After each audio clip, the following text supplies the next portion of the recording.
Muy buenas tardes a todos.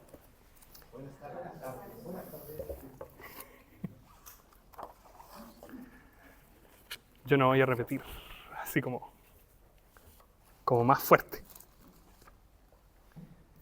Es un gusto poder estar y compartir aquí. Y para esta segunda parte, ese va a ser mi tema, el que está ahí en la pizarra. Quiero que hablemos de la esperanza cristiana. ¿Ya? Quiero que hablemos de este tema porque creo que es un tema relevante, creo que es un tema que para nosotros nos da identidad. La esperanza cristiana nos transforma y la esperanza cristiana de hecho también nos separa de otras personas. Eso no es algo necesariamente que lo digo yo, lo dice la Biblia. Pablo se refiere a algunos como los otros que no tienen esperanza. Entonces hay muchas cosas acerca de la esperanza cristiana. Así que eso es lo que a mí me gustaría que pudiéramos hablar en esta tarde y también durante las próximas reuniones. ¿Ya? Quiero, a modo de introducción, y les quiero contar por qué también elegí este tema, quiero pedir un pasaje, a ver si se puede poner ahí. Primera de Pedro 3:15. Primera Pedro 3:15. Este pasaje es simplemente para dar una introducción. Después voy a ir al tema.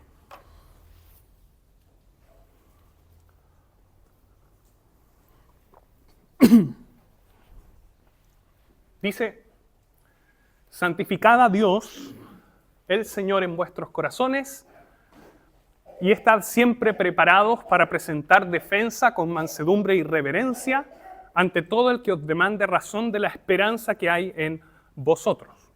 Siempre me llamó la atención este pasaje, que el apóstol dice que tenemos que estar siempre listos, siempre listos, para presentar defensa de una manera mansa, tranquila, reverente, pero dice de la esperanza. Uno podría esperar que dijera ahí del cuerpo de doctrina que ustedes han creído, al cual adhieren. Y de hecho es mucho más incluso que simplemente una forma bastante novedosa de referirse al Evangelio. Es que realmente el apóstol está diciendo: defiendan su esperanza ante otros. Da un brillo muchísimo más grande de este pasaje. Y claramente sí se refiere al cuerpo de doctrina. Toda la doctrina, toda la enseñanza bíblica que ustedes saben, y que el apóstol sabía que estas personas también sabían, el apóstol dice: eso produce en ustedes esperanza. Y por lo tanto, ustedes defiéndanlo también.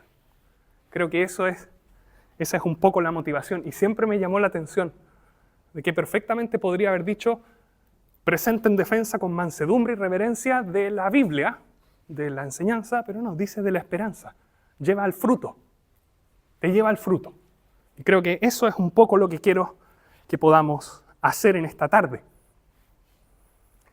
Si les puedo dar, aunque sea un poquito, si todos, nosotros, todos, podemos de la palabra del Señor lograr, aunque sea un poquitito más, de conocimiento de la esperanza que nosotros tenemos y la pudiéramos defender un poquitito mejor, con mansedumbre y reverencia, entonces me doy por pagado infinito. Esa es mi idea. Y eso es lo que motiva mi estudio aquí. ¿Ya? Una esperanza obviamente sin fundamento es una ilusión. Pero la Escritura nos muestra la esperanza como que la esperanza no avergüenza. Eso dice el pasaje. Y la razón de que la esperanza no avergüence es porque está basada en la palabra de Dios, en las promesas que Dios nos ha hecho, promesas fieles. Por lo tanto, en esta reunión, la primera, y en las próximas 4 reuniones en total, vamos a ver algunas cosas, promesas fundamentales de la Escritura que Dios nos hizo como creyentes. Vamos a ver cómo funcionan, vamos a ver qué es lo que dicen al respecto, y mi intención es que las podamos valorar, y si alguien no las ha escuchado, que pueda aprenderlas también. Entonces, el día de hoy lo que quiero ver con esperanza, quiero ver en primer lugar la gran promesa del Señor Jesucristo, que está, y lo paso ahí de antemano, en Juan capítulo 14, versículos 1 al 3. Ahí vamos a ir a ver. Después quiero ver la confirmación de la gran promesa, que es la resurrección. Y en tercer lugar, quiero ver cómo esa esperanza que nos produce esta promesa confirmada transforma vidas. Y vamos a extraer algunas lecciones al respecto de eso. Les invito a que oremos brevemente. Nuestro Dios y Padre Celestial, estando con la expectativa de abrir tu palabra, queremos rogar tu ayuda también. Es palabra tuya y queremos rogar que seas tú bendiciéndola y mostrándola a nuestros corazones. Ayúdanos a valorarte a ti. Ayúdanos a pensar en la eternidad, a recibir tu palabra con fe y a que podamos crecer en ella, crecer en conocimiento de tu Hijo. Te damos gracias y queremos quedar en tus manos para esta reunión. En el nombre precioso del Señor Jesús. Amén. Juan 14, 1 al 3. Dice así la palabra del Señor. No se turbe vuestro corazón. Creéis en Dios, creed también en mí. En la casa de mi Padre muchas moradas hay. Si así no fuera, yo os hubiera dicho. Voy pues a preparar lugar para vosotros. Y si me fuere y os preparare lugar, vendré otra vez y os tomaré a mí mismo, para que donde yo estoy, vosotros también estéis. Cuando yo dije que esta es la gran promesa del Señor Jesucristo, obviamente es una exageración, es una hipérbole. Hay muchas otras promesas también en la Escritura. Dios es un Dios de pactos, Dios es un Dios de promesas. Dios dice que hará algo y lo cumple, pero no lo cumple instantáneamente, en muchísimos casos, a propósito. Por lo tanto, es una exageración. Pero sin embargo, les quise compartir esta promesa, preciosa promesa, porque creo que es relevante para nuestra vida cristiana el día de hoy. Contexto general. Muchos de ustedes conocen este pasaje. ¿Quién de ustedes se sabía este texto de antemano? Yo me lo sabía, me lo aprendí cuando era chiquitito. Es uno de los textos conocidos de la Escritura. El contexto de este pasaje es que el Señor Jesucristo está en lo que se llama o se le conoce como el aposento alto. Al día siguiente va a ser crucificado. En la última noche del Señor, de hecho. Judas ya salió y el Señor se quedó solo con 11 discípulos allí.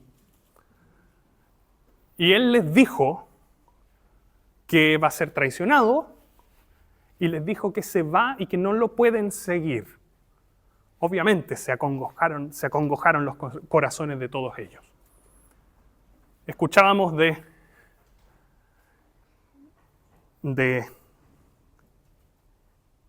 alguien que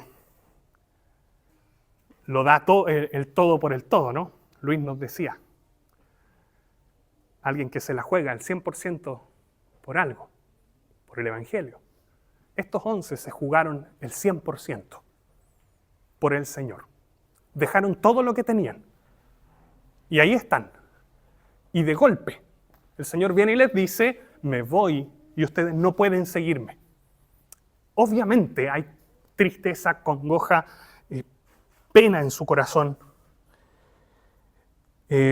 La palabra que dice ahí, no se turbe vuestro corazón, la idea de turbar es agitar severamente o sacudir. De hecho, es la misma palabra que se ocupa en el estanque de Betesda, cuando las aguas se revuelven completas. Y habla de un estado mental de agitación profunda. Están tremendamente perturbados, están tremendamente angustiados. Y la idea de esto es, literalmente, dejen de estar preocupados.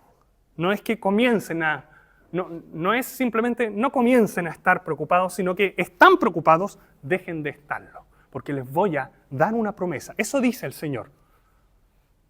Ustedes están angustiados, les voy a dar una promesa. Ciertísima, que les va a quitar su congoja. Y eso también es lo que yo quiero hacer el día de hoy para todos nosotros. ¿Creéis en Dios? Creed también en mí. Literalmente, sigan creyendo en Dios, sigan creyendo en mí. Esa es como un poco la idea. Dos imperativos. La idea de creer no es tanto creer que existe, no es tanto creer como creer en el Evangelio, sino más bien en confiar. Ustedes han confiado en Dios, ustedes confiaron sus vidas a que yo los iba a guiar bien.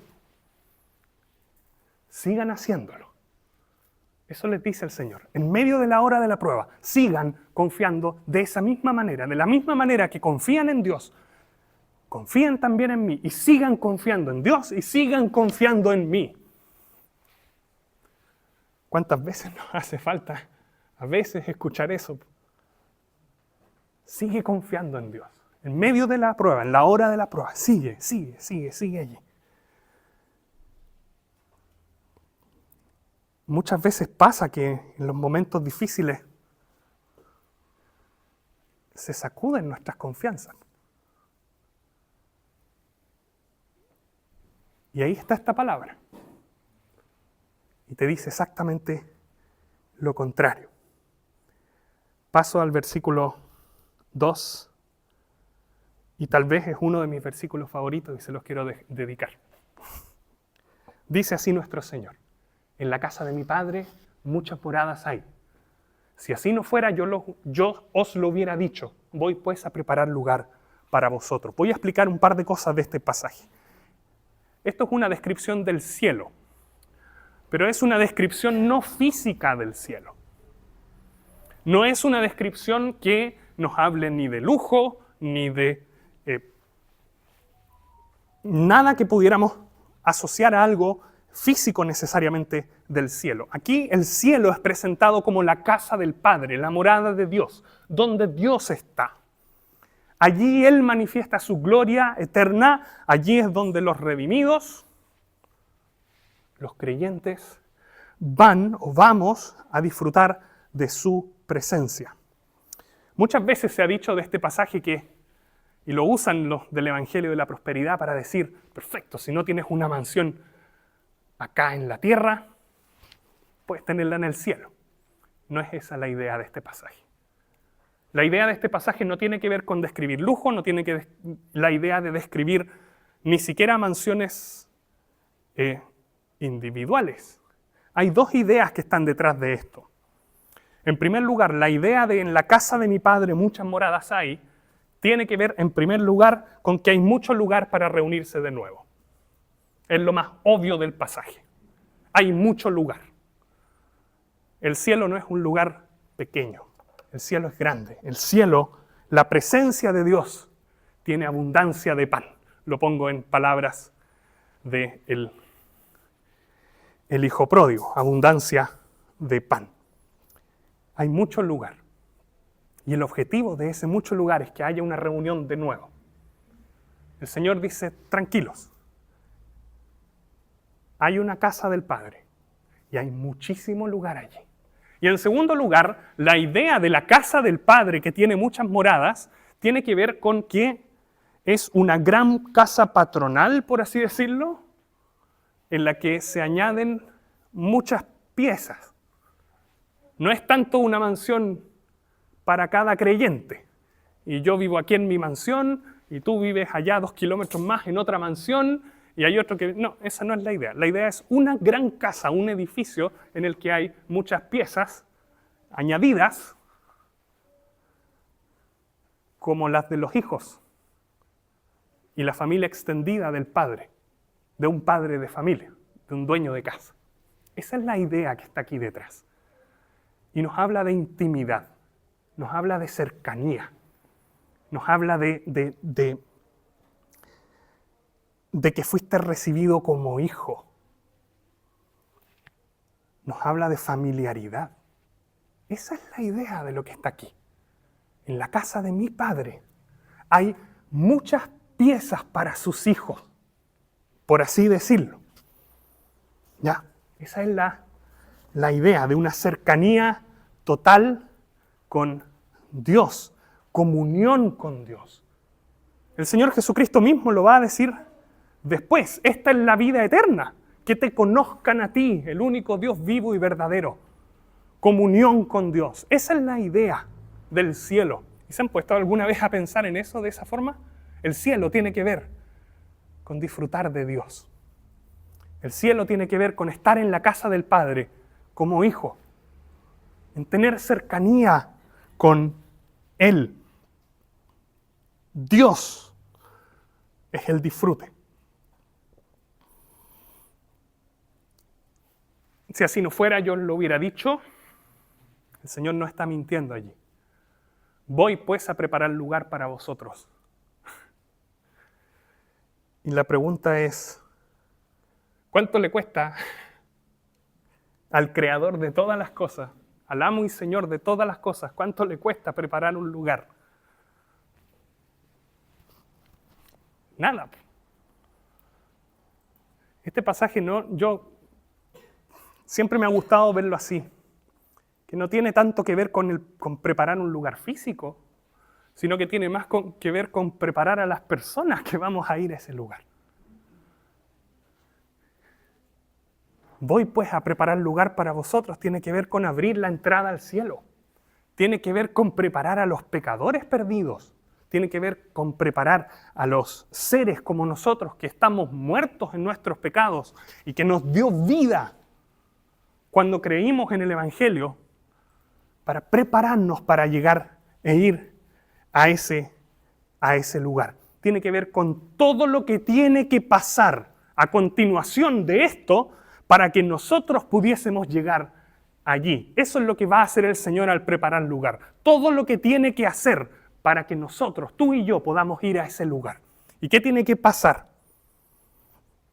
Veámoslo así. En el presente, en un presente histórico, hace 2000 años atrás en el aposento alto. El presente ahí, el Señor está allí. Él dice, aquí estoy, me voy a ir. Por otro lado, en el futuro, voy a volver, dice el versículo siguiente. Voy a volver, y eso va a ser cuando Él vuelva por su iglesia. Por lo tanto, ¿qué es lo que hay entre medio? Él prepara el lugar. ¿Y qué es lo que hay entre medio de el Señor diciendo estas palabras y después el Señor volviendo por su iglesia? La muerte, la sepultura, la resurrección, la ascensión, la intersección el día de hoy como sumo sacerdote. Me agrada pensarlo así. Todo lo que tiene que ver, todo lo que tiene que ver en nuestro Señor Jesús para que tú y yo pudiésemos ir al cielo. Toda la obra de la salvación, todo lo que Él hizo, voy pues a preparar lugar para vosotros y voy a prepararles a ustedes para ese lugar también. Eso es la promesa que está aquí. Es una promesa de que el Señor Jesucristo, ya lo dije antes, nos abrió el cielo por su muerte, por el camino nuevo y vivo que nos abrió, como dice Hebreos, por su carne y por su resurrección. Continúo, versículo 3. Y si me fuere y os preparare lugar, así de la misma manera, vendré otra vez. Aquí está la promesa. ¿Cómo sabemos que el Señor va a venir? Porque Él lo prometió. Aquí está. ¿Cómo sabemos que el Señor va a venir a buscar al creyente? Vendré otra vez. Vendré otra vez. Y esto queda ratificado en muchas otras partes también de la Escritura. Quiero notar una cosa aquí. Ya que venía hablando el Señor de lugar, moradas, un lugar. Hay un lugar, estoy preparando lugar, hay mucho lugar. Uno esperaría que dijera el pasaje, vendré otra vez y los voy a llevar a ese lugar. Uno esperaría que continuara así, pero sin embargo no continúa tan así. Continúa diciendo que los voy a tomar a mí, voy a aferrarlos a mí, voy a darles la bienvenida y no los voy a soltar, no los voy a dejar. Eso es lo que dice este pasaje. Os tomaré a mí mismo para que donde Él está, nosotros también estemos. El capítulo 17 también lo ratifica el Señor, cuando le dice en su oración al Padre: Padre, aquellos que me has dado, quiero que donde yo estoy también ellos estén conmigo. Luego el cielo no tiene tanto que ver con ir a un lugar, sino que el cielo tiene que ver con ir a una persona. Tiene que ver con ir a Cristo, el Señor. A eso tiene que ver. Y esa es, de hecho, la verdadera importancia. El cielo no es cielo sin Cristo. Y tú vas a Cristo. Y yo voy a Cristo, voy al Señor, voy a Él. Esa es la promesa preciosa. Esa es la vida eterna. Que vas a estar allí disfrutando de Él, siendo transformado cada vez más de gloria en gloria en su imagen. Desde el día de hoy. Esa es la promesa del cielo aquí. También hay un fundamento en eso, escatológico, cuando se estudian los eventos futuros y uno puede hacer el trazado de dónde está el Señor en distintos momentos, etcétera, que Él está en los cielos, que vuelve a la tierra en algún momento a juzgar, va a instaurar un reino de 1000 años en el que more la justicia y todas las promesas que habían quedado pendientes se cumplan, y posteriormente va a haber un cielo nuevo y una tierra nueva, y el Señor va a estar después sentado en un trono y etcétera, y va a ir cambiando de lugar.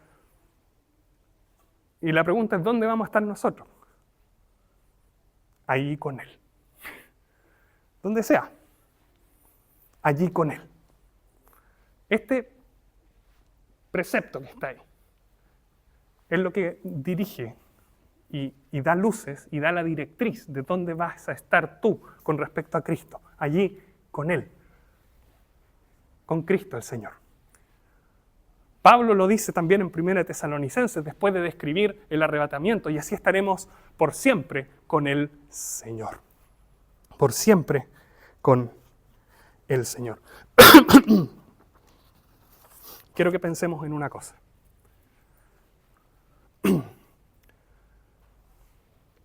Toda la Biblia, desde el Génesis, siempre se trató de que Dios quería estar con los suyos. Siempre, desde el principio, desde el punto cero. Dios quiere estar con los suyos. Y todo lo que pasó es Dios haciendo todo para estar con los suyos, para tener comunión con sus criaturas, con sus hijos, con quienes Él redimió. Y de golpe, de sopetón, 11 jóvenes en medio de una pieza alta, oscura, llenos de tristeza, llenos de pena, reciben la promesa final que todos esos santos de la antigüedad añoraron recibir. De golpe, vamos a estar para siempre con Él. Él va a venir, Él, y nos va a tomar a sí mismo, y vamos a estar con Él por siempre, donde sea que Él esté, y así se cumple todo lo que Dios quería. Y así se cumple el deseo más profundo de nuestros corazones. Es impactante verlo así. Esta promesa no es chica. Esta promesa es una magnífica, es una bomba, es magnífica, es preciosa. Donde yo estoy, dice el Señor, ustedes también van a estar allí.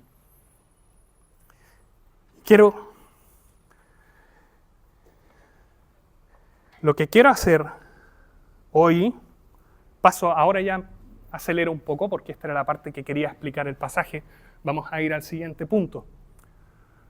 Pero lo que hizo el Señor aquí con esta promesa es tomar la mirada que era súper pobre de estos discípulos, que estaba súper resentida por la pena, por el dolor, por la congoja, por la incertidumbre, y por así decirlo le da unos binoculares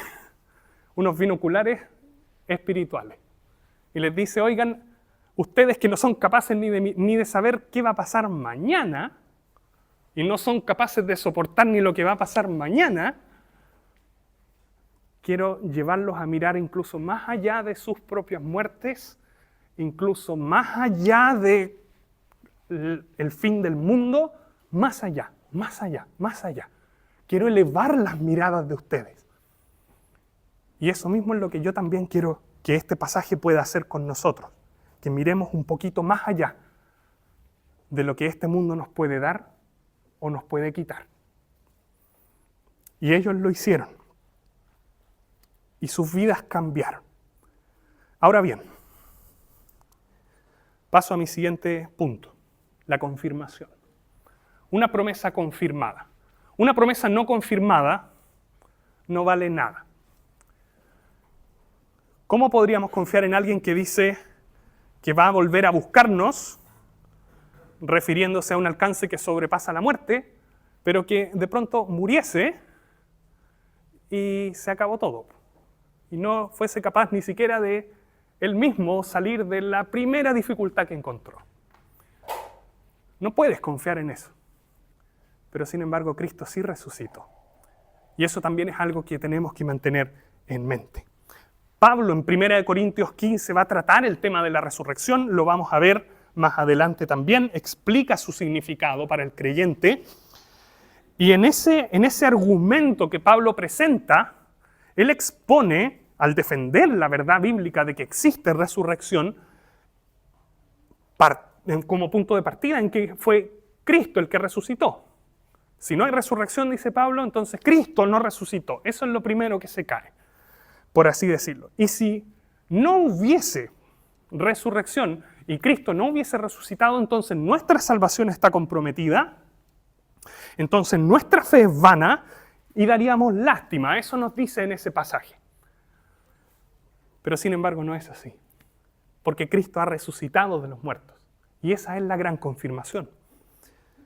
Hay un pasaje en Romanos, y leímos Romanos hace un rato. Romanos 4:25 dice, hablando del Señor Jesucristo, Jesús, Señor nuestro, dice, el cual fue entregado por nuestras transgresiones, resucitado para nuestra justificación. Existe una componente incluso de nuestra salvación misma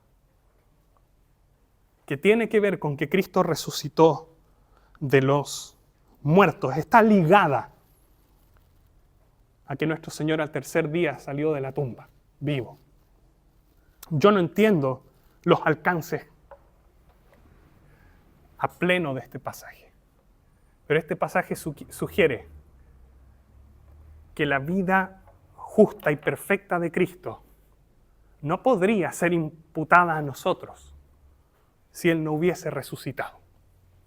Que el glorioso intercambio no hubiera podido ser real si Él no hubiese resucitado.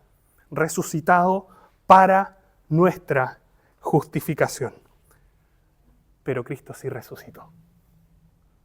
Y por lo tanto, tu salvación no está en riesgo. Tu justificación es real. Y tú ante Dios eres visto en Cristo Jesús. Y no hay pecado que pueda ser visto cuando estás revestido de la justicia de Él. Él resucitó. Ese pasaje me llama mucho la atención.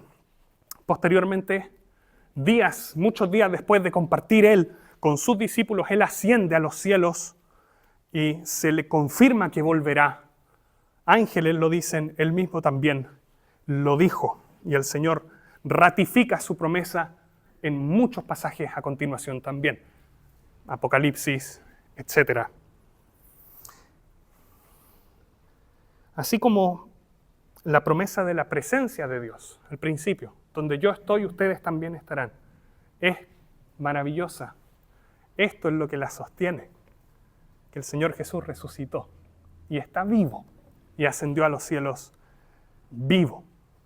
Esto es la confirmación. Ahora bien, es totalmente normal si nosotros hubiésemos estado allí en esa salita como creyentes, es totalmente normal que nos hubiera costado mucho. Yo quiero ahora presentar dos ejemplos de cómo esta promesa ratificada transforma, cambia y transforma a las personas. ¿Ya? Vamos a ver, y quiero invitarles a que pasemos un par de páginas más allá de Juan, a Juan el capítulo 20, y los versículos del 11 al 18. El primer ejemplo es María Magdalena. María Magdalena es esta creyente sincera, honesta, que ama al Señor, que quiere honrar al Señor, que agradece profundamente por todas las bendiciones que el Señor le da, pero que sin embargo le cuesta mirar para adelante. Es este creyente que agradece todo lo que pasó desde aquí para atrás, pero que al momento de intentar mirar un poco más allá, cuesta mucho y no lo logra.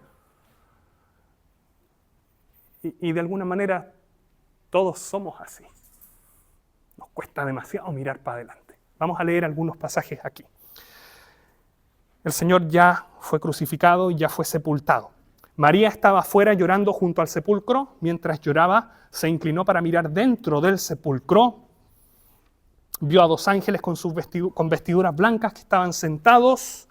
Paso al versículo 14. Cuando había dicho esto, se volvió y vio a Jesús que estaba allí, mas no sabía que era Jesús. Jesús le dijo: mujer, ¿por qué lloras? ¿A quién buscas? Ella, pensando que era el hortelano, le dijo: Señor, si tú lo has llevado, dime dónde lo has puesto y yo lo llevaré. Jesús le dijo: María. Y volviéndose ella, le dijo: Raboni, que quiere decir maestro. Jesús le dijo: no me toques, porque aún no he subido a mi Padre, mas ve a mis hermanos y dile: subo a mi Padre y a vuestro Padre, a mi Dios y a vuestro Dios. Fue entonces María, y María sale de escena, de hecho. No se sabe mucho más de María Magdalena. María, como les decía, es alguien sincero, alguien que tiene una gratitud eterna por el Señor. La Escritura dice que salieron muchos demonios de parte de ella, que el Señor sacó demonios de ella. Pero sin embargo a María le cuesta un mundo entero mirar más allá. De hecho, en estos pasajes está tan cegada por su dolor, por su pena, por lo que pasó, pero al mismo tiempo mezclado con su propia sinceridad, que ella lo que quiere ir es a intentar ordenar un poco las cosas, intentar encontrar el cuerpo del Señor, arreglar un poquitito más la tumba y mostrarle la mayor dignidad que sería posible en una condición así de grotesca, ¿no? Que una tumba esté abierta. Pero si lo pensamos de esa manera, ¿cuál es la esperanza de ella? La esperanza de ella es encontrar un cuerpo. Si vamos y le preguntamos a María: oye, ¿cuál es tu esperanza a futuro? Lo único que yo quiero ahora es encontrar el cuerpo de mi Señor, encontrar un cadáver, encontrar la muerte, y de ahí ya no, nada más, o sea, tal vez morirse ella misma, no sé, de pena. Ella lo dio todo por el Señor y está en una situación así. No quiero para nada criticarla. Si yo estuviera en sus zapatos, probablemente de miedo ni siquiera estaría ahí. Pero ella fue súper valiente y estuvo incluso a los pies de la cruz y en otras situaciones en las que es loable. Pero quiero que lo piensen así. ¿Cuál es la esperanza de ella en ese instante? Simplemente encontrar un muerto. Y el Señor Jesucristo va allí y le dice: resucité. María, María, aquí estoy. Y de pronto todo tiene sentido de nuevo. Absolutamente todo tiene sentido. Lo que estaba muerto, la esperanza muerta, la visión que llegaba hasta aquí, de pronto ella recibe estos telescopios espirituales y puede mirar mucho más allá.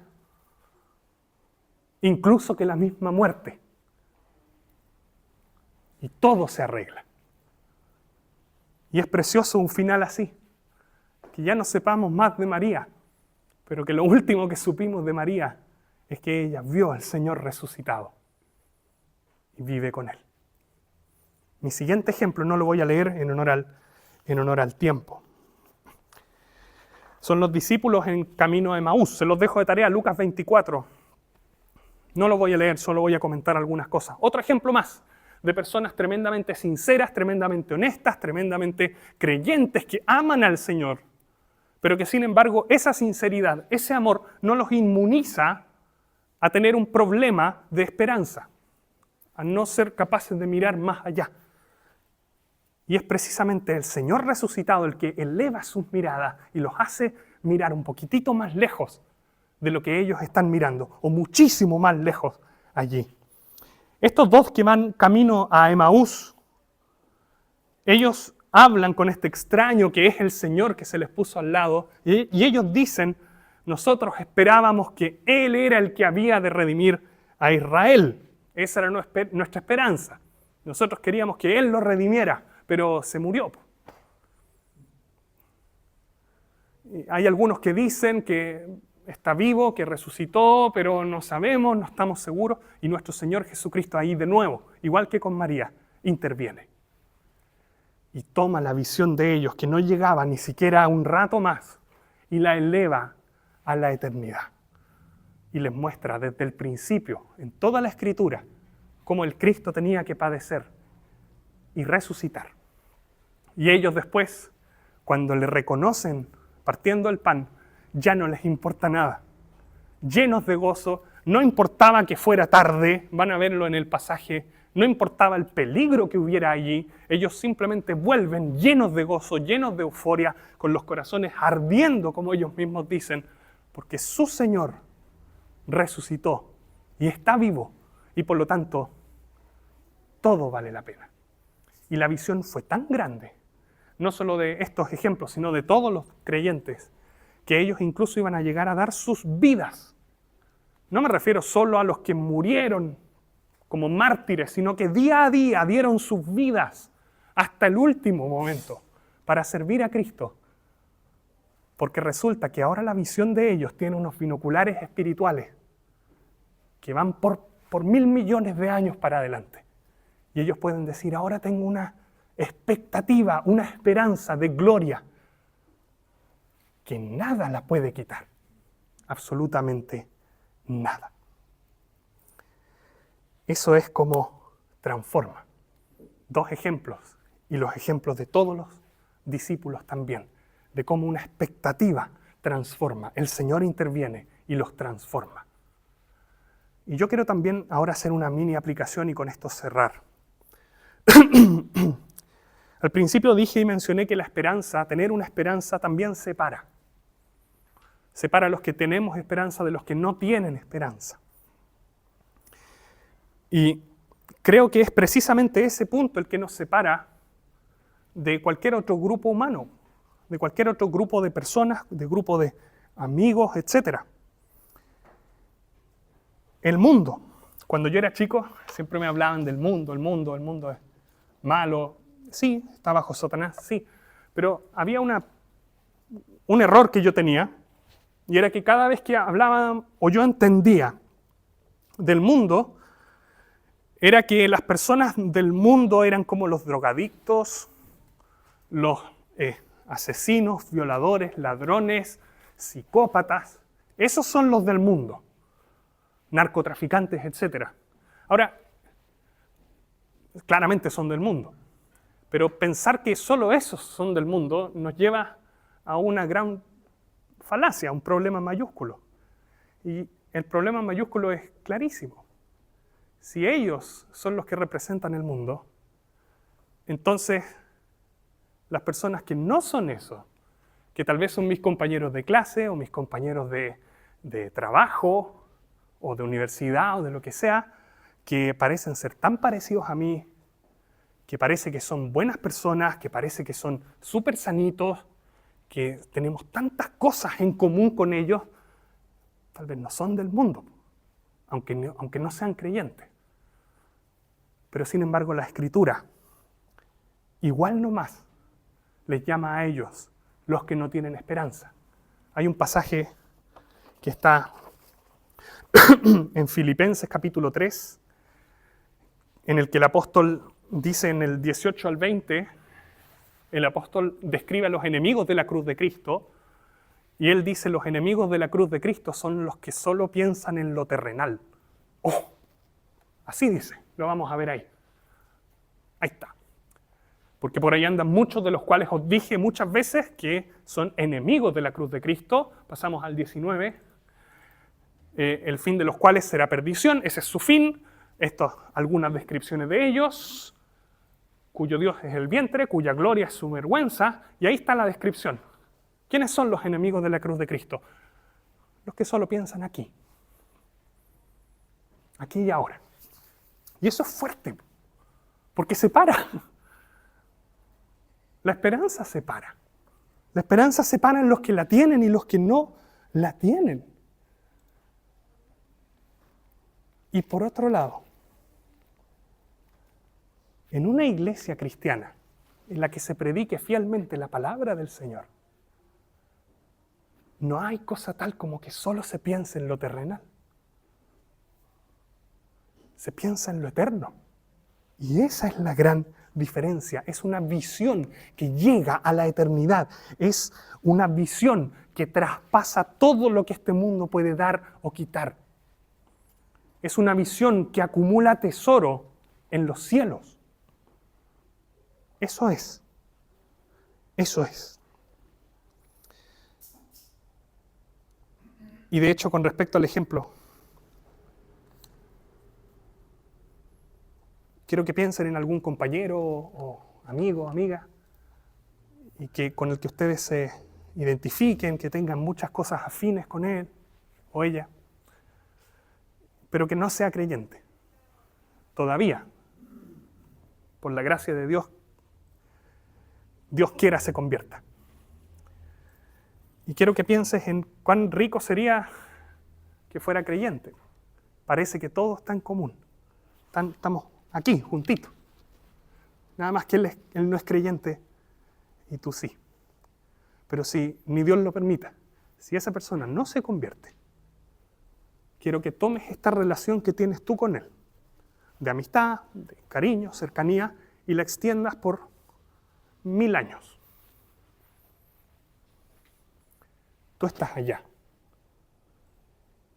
parecido a Cristo, transformado a la imagen del Señor Jesucristo en gloria. Y Él, con quien eras tan parecido, está en el infierno, desfigurado ya por su propio pecado, por su propia maldad. Y de hecho es más. Se lo vamos a decir nosotros que llevamos más tiempo, que tal vez ya salimos de la universidad o del colegio principalmente. A veces no es necesario hacer esta comparación y extenderlo 1000 años más para darnos cuenta de que con alguien que parecía que teníamos tantas cosas en común, terminamos en lugares completamente diferentes. A veces basta con 10 años.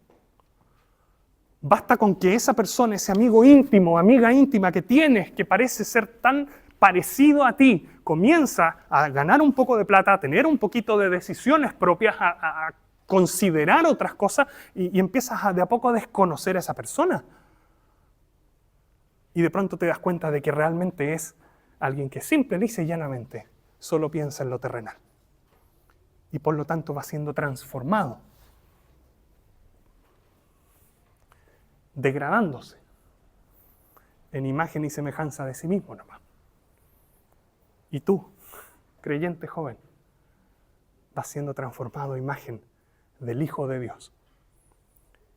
Y por otro lado, ahora quiero que pienses en un viejito de una asamblea en Tanzania. Ni siquiera hablamos el mismo idioma. Estamos así de lejos. No sería la persona que yo elegiría para, no sé, pues, hacer una noche de películas o un asadito. No. Pero no, de nuevo, hagamos el mismo ejercicio y extendamos esa relación 1000 años más. Y Él se va a ir pareciendo cada vez más de gloria en gloria a Cristo, mirando por la fe al Hijo de Dios y un día viéndolo realmente. ¿Y sabes qué? Tú también. Y nos vamos a juntar y vamos a estar infinitamente más cerca de ese viejito, que tal vez al día de hoy nos parece tan lejano, porque la esperanza te transforma. Para allá vamos, para allá vas tú. Eso es lo que les quería dejar. La esperanza. Los quiero invitar a que tomemos los mismos binoculares espirituales en estas 4 sesiones, a que podamos mirar un poquitito más allá que lo que viene a continuación en las entrevistas de trabajo. ¿Cómo te ves de aquí a 5 años más? Nadie pregunta cómo te ves de aquí a 50 años más, ya es ridículo preguntar eso, ¿no? Bueno, yo les quiero preguntar, ¿cómo te ves en 1000 años más? Tomen esos binoculares espirituales y vivamos, tomémoslo todo, y vivamos nuestras vidas de una manera que la eternidad, por así decirlo, pueda estar orgullosa, que Dios pueda estar orgulloso, que la consideremos. Lo pongo en palabras de la primera reunión.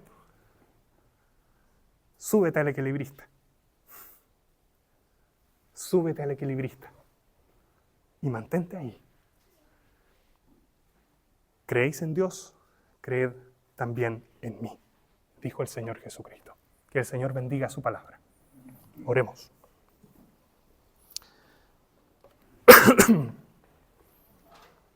Padre Celestial, te damos gracias por tu palabra.